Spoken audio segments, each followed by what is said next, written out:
we're going to talk a little bit about the sampling distribution of a proportion, the sample proportion. So first we're going to take a look at some graphs or some histograms.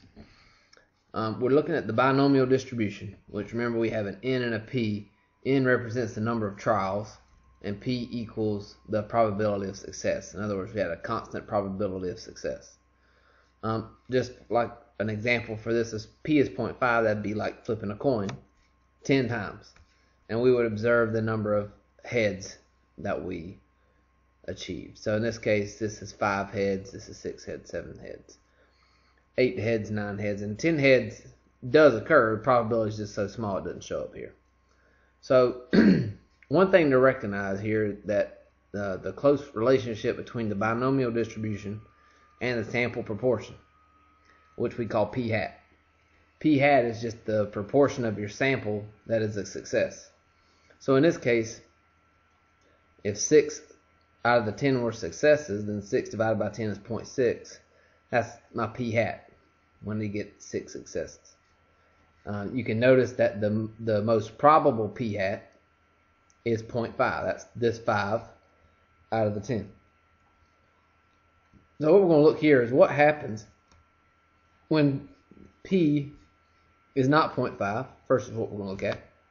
So here's 0.4. Notice that we're centered around 4 successes, which is p hat equals p4, or p hat is equal to 0.4.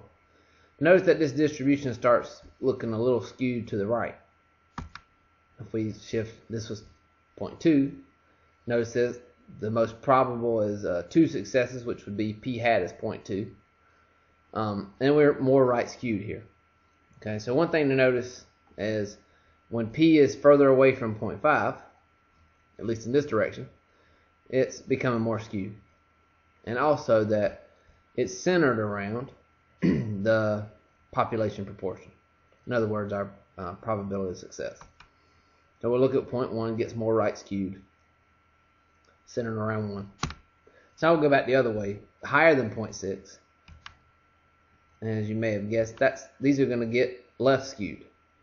Okay, so the further you get to away from 0.5 for p, the more skewed it's going to be in one direction. The higher the value of p, the more left skewed it's going to be, and the lower the value of p, the more right skewed it's going to be. So now we're going to look at what happens when n gets larger. So in other words, it says we're going to set the parameter at a fairly extreme value. P is going to be 0.1 for us, so 10% chance of success. We're going to see what happens when n increases. So when we went to n equals 20, we're still right skewed. Perhaps maybe less right skewed than it was when we were n equals 10. Notice here we have an extreme value of p equals 0.1. But when n got larger, n equals 40, it becomes less skewed. It's becoming more normal. And as you can see, as n equals 80, it becomes even more normal.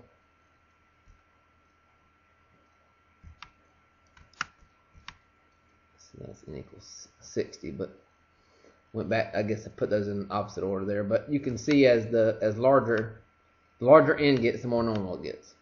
Okay, so let's look at these two formulas and understand what they mean. We noticed that our histogram was always centered around the population proportion. And that's basically what this is saying. The mean of all of the sample proportions is equal to the population proportion. And the standard deviation of all the sample proportions is equal to this. The square root of p times 1 minus p, which sometimes we'll call q, divided by n. Okay? So another thing that we'll talk about here, and I'll demonstrate this here, to check for the normal sampling distribution for proportions, we want to check that NP and NQ are both greater than or equal to 10. So if we're looking at, let's say n equals 5. Well, let's go bigger than that. Let's go n equals 20. And p equals 0.5. So remember that 0.5 is basically the best value that you can have as far as being normal. The further we get away from 0.5 for p, the harder it was to be normal. So In this case, if P is 0.5, then also Q is 0.5. Q is the complement of success, which is a failure. This is the probability of failure. If there's a 50% chance of flipping a heads, there's a 50% chance of not flipping a heads or flipping a tails. So in this case, you have 20 times 0.5 is 10, and 20 times 0.5 is 10. So if you're looking at this combination of N and P, that would be approximately normally distributed, because both NP and Q are at least 10. Now if we had, stick the same, just to illustrate this one time, if N equals 20,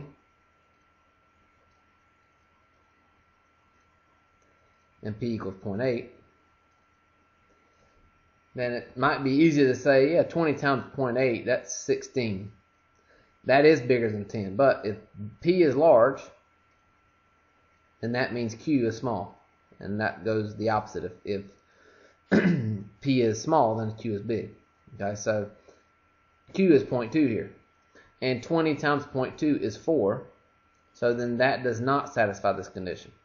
We need both NP and NQ to be at least 10. So that's what we'll check to see if the sampling distribution for the sample proportion is approximately normal. So I'm going to look at an example here.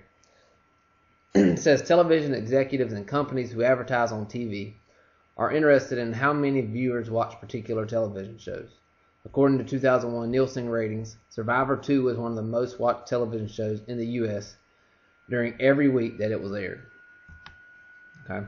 So suppose that the true proportion of U.S. adults who watch Survivor 2 is 0.37. Suppose we did a survey with N equals 100. In other words, we're going to sample 100 people, and we're going to find the proportion of those 100 people who watched it. So if 37 people out of that 100 people watched, then our P hat would be 0.37. If 40 out of those 100 people watched, then our P hat would be 0.4. So it says, suppose we're going to do this 1,000 times. Now that number is really not important to us. We just need to do it enough times to get an idea of what the shape of this distribution is. The P and N is really what we're concerned with here. So we could do a check here to see if we thought it was going to be approximately normally distributed. P is 0.37. Q is 0.63. That's the complement of 0.37. And if you multiply those by 100, you get 37 and 63. And both of those are greater than 10.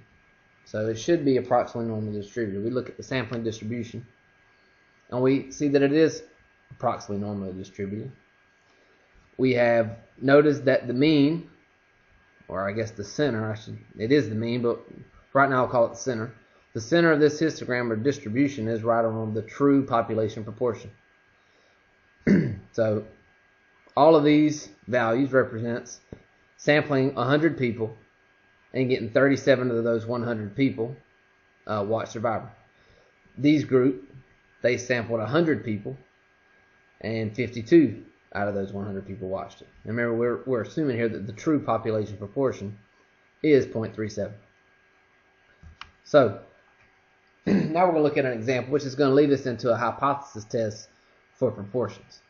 It said, what if, like most times, we don't know the true proportion of U.S. adults who watched Survivor 2, but its producers claimed it was 0.37.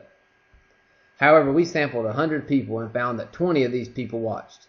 Is this evidence against the producer's claim? This is what we're going to be asked to do a lot of times. This is a hypothesis test. So let's take a look at this.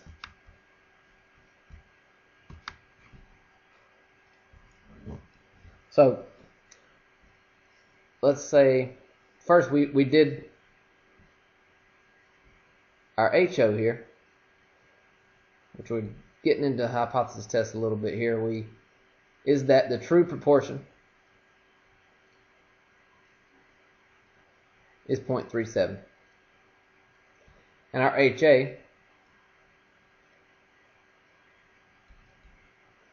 now it didn't say whether we thought that let me check, that we thought that value was lower than 0.37.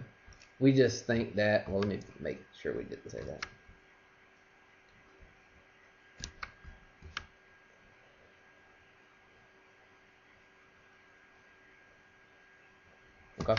Yeah, it just says claim against this value. So it doesn't say that we think that it's actually lower than 0.37 or greater than 0.37. We just think we're just trying to get evidence that it's not 0.37. Okay, now embedded in the question, which will tell you whether you're trying to test well less than or greater than or not equals. This is a two-sided test because we're testing any evidence against 0.37. So we're normally going to have to check some conditions here, but I'm going to bypass those just to get an idea of how we use the sampling distribution. So what we're doing here is it'll say, in a hypothesis test, we assume that the null hypothesis is true. Until we get evidence otherwise, we assume that the null hypothesis is true. So this distribution is centered around 0.37. Now we actually already did the check to see if this is one of the conditions, is that the sampling distribution is approximately normal. But if we're assuming that P is 0.37 and we tested 100 people, then that's 0.37 times 100 and 0.63 times 100. Both of those, again, are greater than 10. So this is going to be approximately normal. Okay, it's centered around 0.37 because remember that we know that the mean of all of these p hats is p. We also know that the standard deviation of these p hats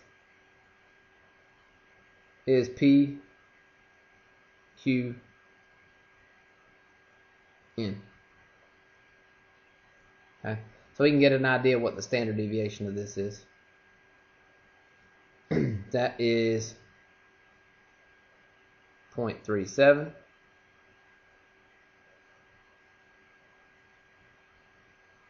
times 0.63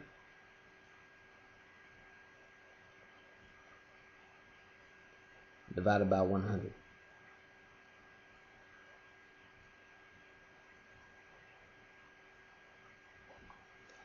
So let's take a look at what our standard deviation is.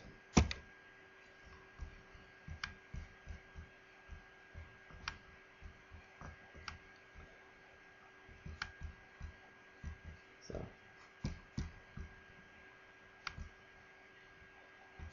we have the square root of 0.37 times 0.63 divided by 100. And I don't have to be careful, well I guess we do have to be careful, but it's fine not to put parentheses here because order of operations will do multiplicate, will do inside the radical first. It'll do multiplication, that times that first, and then divide that by 100. So we're fine here. This is what our standard deviation is. So I'll round this to, let's say, 4 decimal places. 0.483. And the reason I'm rounding that to 4 decimal places is because we're dealing with a proportion. So all of our numbers are going to be decimals. There's a big difference between 10% and 20%, which is only 1 decimal place. So we just go further out in decimals when you're working with percentages or proportions. So we have here our standard deviation. Now, the problem said that we sampled 100 people, and 20 of them actually watched Survivor. So that's a p hat of 0.2. Now notice that this normal distribution is each one of these values in here represents a p hat.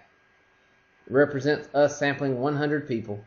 If the true proportion really is 0.37, then what we would get. Okay, so to get evidence against this, we're going to find out this probability.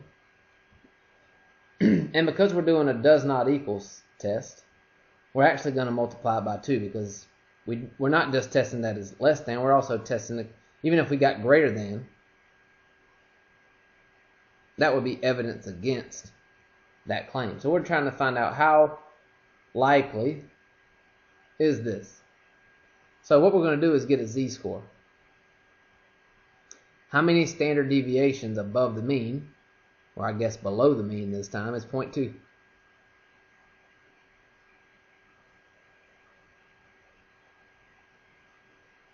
And then we're going to get an idea how likely that is by using a normal CDF or either using a table. I'll use normal CDF. So we'll get this value.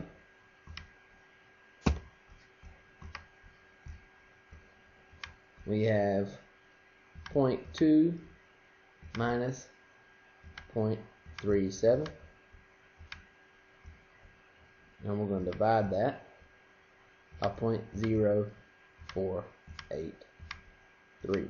Now, that's our z-score, and we know that that's a pretty extreme z-score. 3.5 standard deviations below the mean. So we can get an idea how likely that is by going to normal CDF.